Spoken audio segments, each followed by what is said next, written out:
to Jesus-Centric Leadership. I'm Donna Patton. I'm here with Pastor Josh, and we have a special guest with us, Pastor Mike Hiller, who was the founding father of Peace. Founding father, wow. It started out so well. Who is the founder of Peace with Christ, which started from a church plant, right? Right. So today we're talking about the age of leadership, and tell us a little bit about the early days of Peace with Christ. Well, Peace with Christ started off as a small church, and as it grew, I found that the leadership challenges of being a pastor would have to change with every stage of growth and what we would do, and so it wasn't just do what you've always done. You always had to be adjusting and changing to the different needs and the number of members you had. Was that exhausting? It was, I don't know if exhausting is the word. It's challenging. It could be very challenging, and you were always going into a new area where you weren't quite sure what you were supposed to be doing. And just for the listener who may not know this, that's when it was a dirt road leading up to Peace with Christ. Tower Road was a dirt road. Right. There was nothing here the day you guys dug that hole. There was nothing around it. So what made you pick this location? We didn't pick it. The district had a group of people for LCEF, went out and had picked it as a future location. So before I was ever called, they already owned this. So is there a part of you're standing in the middle of this dirt road on a dirt hill, nothing around. Oh boy, I get to plant a church here. Yeah, it was. I think the thing that was good was I had a group of people that called me from other churches when I got the call and said, we're ready to get a church started out here. And so that, at least I knew there was somebody. There was a group of people that wanted to help get it started, so that made it easier to make the switch. So the reason we wanted to talk about the age of leadership is we wanted to talk about the contrast between leadership in the days of starting Peace with Christ and coming into Peace with Christ as the second pastor, right? Yeah. That we've ever had. So you've been at Peace with Christ how many years now? It'll be 6 in November, so probably the time this is aired, 6. And you were at Peace with Christ how many, Pastor Hiller? 36? Wow. A lot of years. Yeah. So for both of you, how do you see the role of pastoring, your calling? In the past, what was your responsibility? How'd you view it? And then, Pastor Josh, how do you see it now? I think that when I started, as I said, since it was a small church, a lot of my leadership was on getting the building built, the first building, on getting new members, made a lot of home visits. It was more of that type of thing. As the church grew, then it became more leading the organization, the organizational structure, getting that built up. What were we trying to do as a church? What do we want to do? And so probably the bad thing is when you're a small church, there's a lot of interpersonal relationship with all the people. As you get to be a larger church, you get less and less of that. Yeah, I think a lot of that toward the end, like I never obviously didn't plant a church. I'm not sure I was ever called to do that. But yeah, the continuing to look at where the church is at and how to move the people forward. And I think that's really how do we fulfill the mission? Obviously, there's care for people, there's walk with people, but how do we really, I don't know, for who Peace is and the pastor I've been called to be, I think it's really how do we move the mission forward? How do we disciple our people to go out and share their faith? How do we disciple our people to raise their families to know Jesus? How do we disciple our kids so that we have kids that raise their kids, our grandkids to know Jesus, right? Those are all things that I think are so important, and again, to build on the foundation that Peace is. I'm not building a new building. I'm not putting shovels in the ground, but how do we build on really the foundation of Pastor Hiller and all the other founders to continue to speak that gospel? I think that's really the challenge that, to simplify the challenge that we have in front of us. So as someone who's had the privilege to work with both of you, I'm sorry. the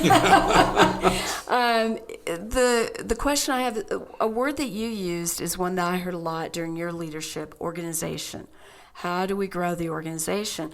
One that I've heard you use a lot is systems. What are our systems? How do you see those? Why were each of those concepts important in your season of leadership? I think that looking back, what I would change is getting into organizational structure as much as we did. I would much rather go back and focus on discipleship, discipling people rather than building an organization. I think that the thing that was the big thing at that time was church growth.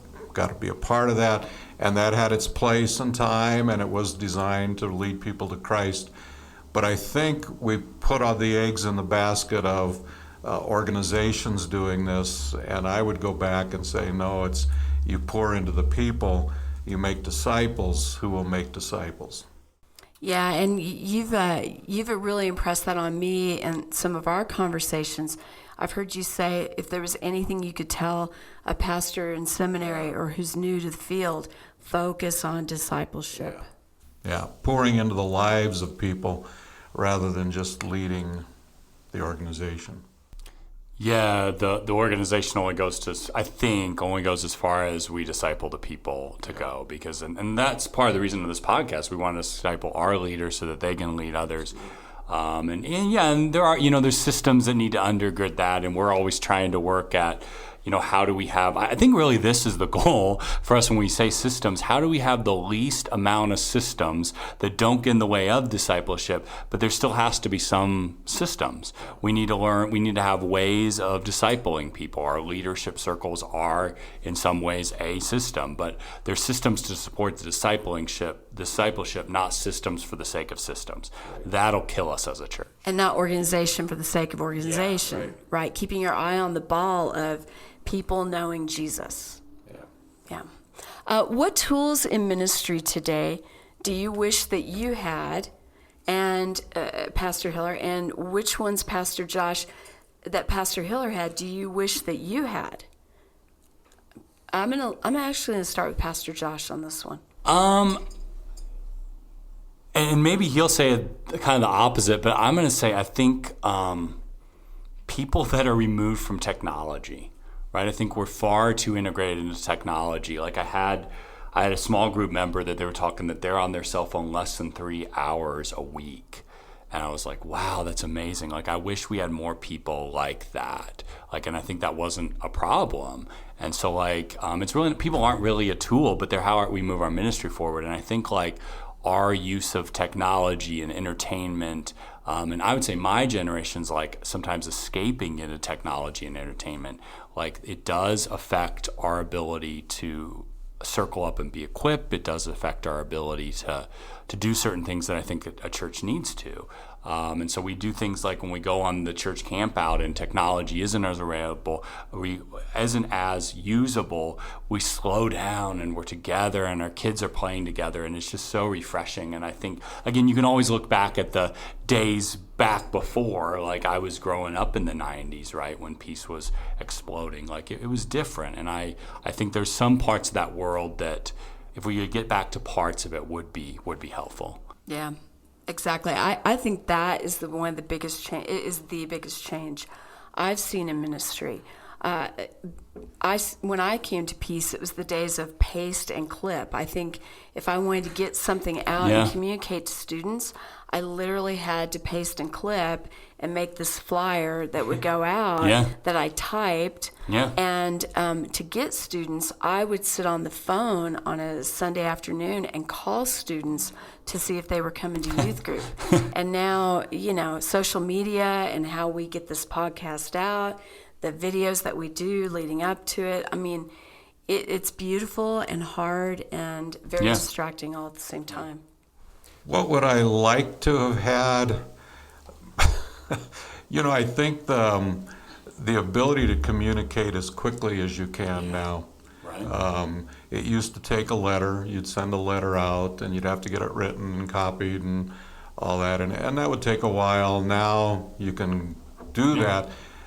What I wouldn't like, and I hope people understand this because I'm not talking about your leaders here, but I think we have now a whole generation where life is all about me. It's not about God. It's not about the kingdom. It's about me and what do I want, what makes me happy. And so the church is good until it doesn't want me to do something I want to do, and then I'll leave it. To me, it's got to be one of the most difficult generations to minister in right now, because the amount of selfishness and meism is just taking over our culture. At all ages. All ages. We're and not all, just and not talking just about the church. younger generation, Yeah. right? Right. Yeah, if it makes me uncomfortable, if it makes it hard for me, if it makes it challenging for me, and Jesus said, right, take up your cross and follow me. Like, he didn't say, hey, yeah, if you follow me, you're going to have a nice, 500 count sheets that you can sit down and rest. And but the reality is, I think we see that a lot, and we talk into that a lot. Well, we touched on it a little bit, but what do you think the greatest challenge facing Christianity today is? The greatest challenge is to get people back to Jesus and not to me. Jesus is not the road to my personal satisfaction. Jesus is the Savior. He's my Lord. But it isn't just about me getting everything I want in life. And so I think that's a huge challenge that the church faces. Because what you're asking people to do is to be very countercultural. And I don't know that a lot of people are ready for that. Speak a little bit more to that. What do you mean we're asking them to be countercultural? The culture, like I said, is about me. The kingdom of God is about Christ and serving Him. Like you said, Pastor Josh, lay down your life, pick up your cross, and follow me. That's what the kingdom asks us to do. The culture tells us you don't have to follow anybody except yourself. You're God. You can do whatever you want, and you should make yourself happy. You're worth it. And so to look at sin, and because the gospel doesn't mean anything if there is no sin. If I can do whatever I want and it's not wrong, then why do I need Jesus? And if Jesus is keeping me from getting what I want, I don't need Him. Do you feel like that's always been a challenge of Christianity and now it's just really amped up? Or do you feel like it's really escalated in the past few years? I think it's escalated in the past 20, 30 years. I think that's been the direction of the culture, and I think it's gotten worse and worse over time. And it's always been a sin of humanity to want to get what they want, but I think as being acceptable and promoted as being the life you need, that's what we're facing now. Yeah, I think that's really good. I think you probably said it way better than I, but I would maybe add just a word to it, and that my word is kind of apathy, right? Like, when we live in a community where 50% of people don't know Jesus, 75% don't have a church home, the problem facing us, and this was growing up for me, it was the church down the street. The problem for our church is they're all going to the Baptist church. I grew up in Baptist land. The problem for us is that people want different worship than what we have. And I think now it's really, it's apathy. It's not, our problem is not the church down the street. Our problem is that, the people that are coming here aren't sharing Jesus out there, including myself sometimes. And the problem is that there's people out there that their lives are just fine the way they are, or they think they are. So why would you spend time with Jesus or spend time in church? And so that apathy, I think, is just within the church, outside the church, is really affecting our ability to, as you say, speak something that's countercultural, to speak something that's hard, that's challenging, right? If you challenge me, I may just walk away, right? Like, we wanna be apathetic. Back in the day, I can remember when I first came to Peace, the Kennedy, what do you Kennedy call it? evangelism Yeah, program? Kennedy evangelism was the way to go. And now it's Joining Jesus. And both of you are really familiar with Greg Finke and the Joining Jesus. Would Joining Jesus have worked back then? I think it would have, because I think what Greg has tried to do is go back into what the early church did, and to live amongst your people and let Christ shine through you right where you're at in your everyday life. And Kennedy evangelism, again, had its place, but it absolutely will not work in our culture today. Nobody wants somebody knocking on their door and saying, "Can I come in and talk to you about your sin?" Yeah, for sure. I was going to ask Pastor Josh that, but thanks for answering that. You're right. Yeah. You're absolutely right. Totally agree. What do you hope is always a part of the culture at Peace? And what did you do to build that into the culture? I know it's a hard one. I'm gonna go with you first, Pastor. Yeah, I mean, I think Jesus, like, there's a lot of ways we could sum that up, but that it all revolves back to him, that it's all centered on him, all grounded on him always. That everything we do, we can give glory to Jesus, and everything we do, we're doing because we want other people to know Jesus, right? I think that's, the different words that we might use, Pastor Hiller might say grace, but it's really back to that, like, and I think, you founded church, you founded Peace on that because of Jesus, and we're going to continue to, I'm going to fight tooth and nail that everything we do is about him. I would agree. I think that really hits it on the head. Grace has always been a cornerstone. From the time I came to Peace, you always spoke of grace, and it's been our cornerstone. Pastor Josh, you've done such a great job of really making sure that remains the cornerstone. Do you believe the impact of grace is as important today in our culture as it was in the past? And how do we maintain that cornerstone? I'm going to start with you, Pastor. Yeah, I think it's got to be, because that's what sets the church apart. That's what makes the church different from the world, is God's grace. And if we understand it and live it out, we are going to be attractive to the unbeliever, because we will be the ones who forgive. We will be the ones who can overlook an offense, who can love even when we're, made fun of or whatever. And it makes us different, and it's what makes Jesus attractive. And so grace has got to be, it always has been and it always will be, the most important thing. I think the ungrace-filled church is what turns many people off to the church. Amen. Because they will not forgive, they're very proud, they're very, look what we do, rather than what has Christ done for us. And and I think that fits, I think, to bring both kind of the two different threads of conversation we've been having. Like, I think we live in this very me-centric culture. Like, I think we are working on how are we going to be more bold to challenge that at Peace. But I think we always have to challenge it within the posture of grace.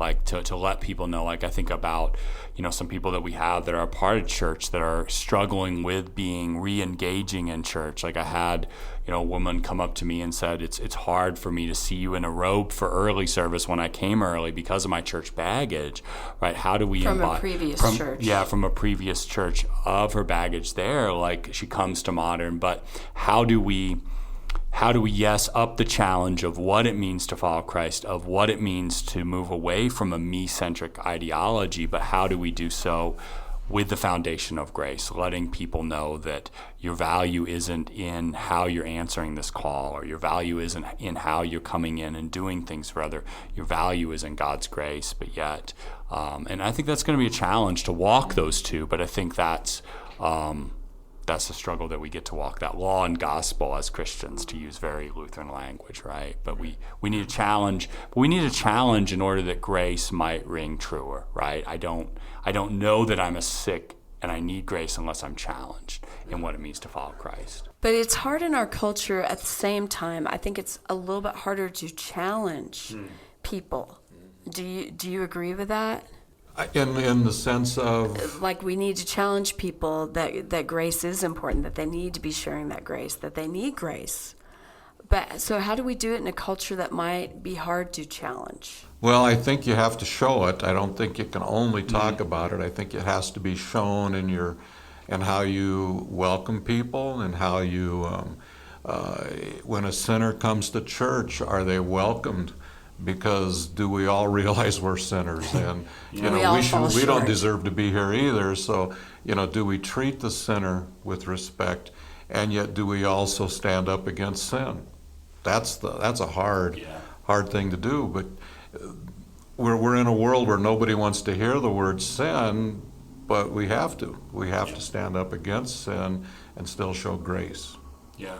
Otherwise, grace is meaningless. And I do think that is something that's gotten harder in this day and age. I can remember there were times that you did stand up against sin, and maybe one or two people would say, I don't want to be here anymore.